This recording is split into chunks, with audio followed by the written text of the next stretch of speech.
The nation remembers her dead of this and other wars. At the tomb of the unknown soldier, Colonel Lowry, representing the President, places Mr. Truman's tribute to an honored hero of World War I. Solemn homage from the people, pausing reverently in the midst of war.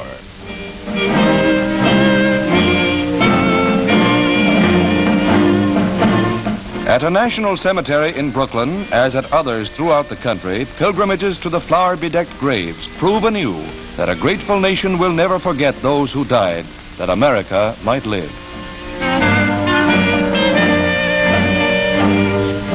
Troops are among the 25,000 who parade up New York's Riverside Drive.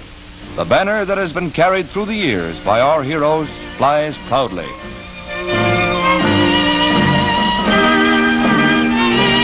For the first time, no Civil War veteran is able to appear in this annual tribute.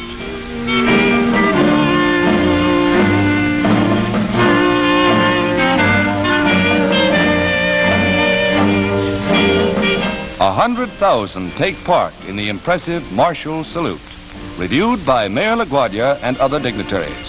The spirit of America's fighting men marches on.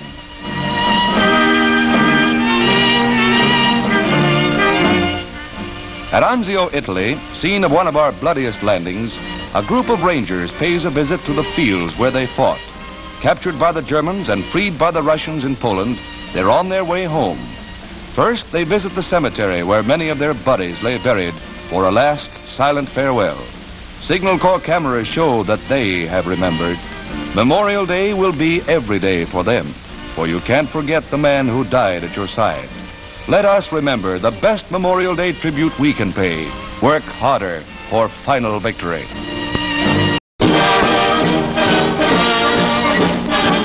Ripped from stem to stern by the attacks of Jap suicide pilots off Okinawa, the destroyer USS Laffey comes home. Skippered by Commander Beckton, the fire-blackened ship is on display at Seattle, visual evidence of the desperate need for more shipyard workers. The Laffey was struck with everything in the Jap book. In the savage attempt to finish her off, 22 suicide pilots roared over her. 7 bomb-loaded planes crashed on her decks. The final score was 9 enemy planes shot down by the Laffey, but 32 of her brave men were dead or missing, and 60 were wounded.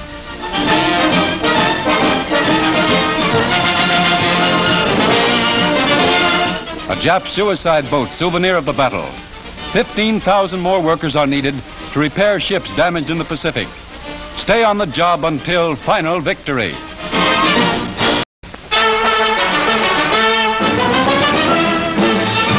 Mrs. Truman makes her first public appearance since becoming the First Lady at Washington Airport, where she is to christen 2 service transport planes as a part of the War Loan Drive.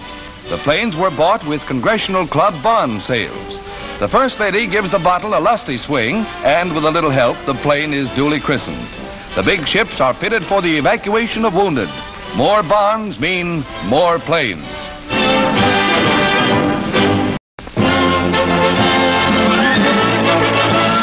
A byproduct of the war, air rescue is being developed into a fine art by members of the RCAF in Jasper National Park.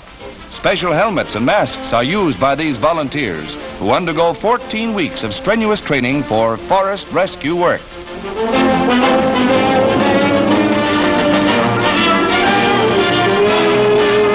Hand-picked pilots fly the dangerous terrain. Each candidate must make at least 4 timber jumps over densely wooded country and deliberately maneuver his chute so that he lands in trees. This boy knows the ropes. It's a bullseye. He then lowers himself from the tree with a rope attached to the chute's risers. He has hit a designated target from a height of 2,000 feet.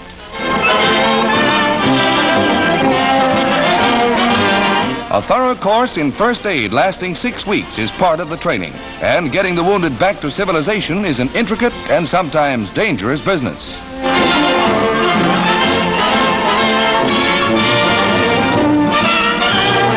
The last lap to safety. War's techniques help open the wilderness, the silver lining in a dark cloud. Visiting the White House at President Truman's invitation, the regent and heir apparent to the throne of Iraq, Prince Abdul Illah, will be in the United States for an extended stay. The press greets the 33-year-old royal visitor, a direct descendant of the Prophet Muhammad. While here, the prince will inspect U.S. power and irrigation projects with an eye to his own country's needs, now that the clouds of war have cleared in Europe.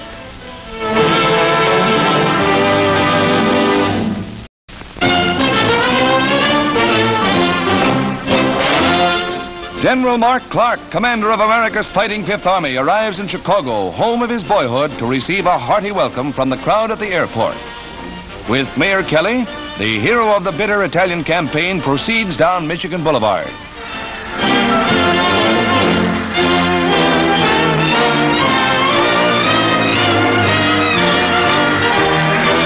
General Clark's command pinned down and finally captured 25 German divisions after 2 years of fighting.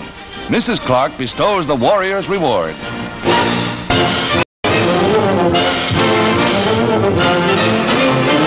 War Food Administrator Jones appeals for more farm labor.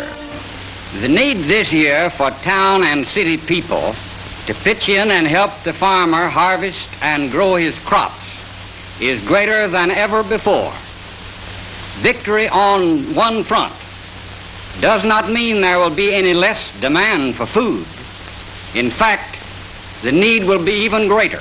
I make this appeal to everyone in this audience. When the call comes in your community, answer it if you can. Men and women, boys and girls, all who can give a part-time of their vacation or all through the harvest should do so and should volunteer now before your county agricultural agent or your local farm employment office. The need is urgent. Your help on a farm will help make our victory complete.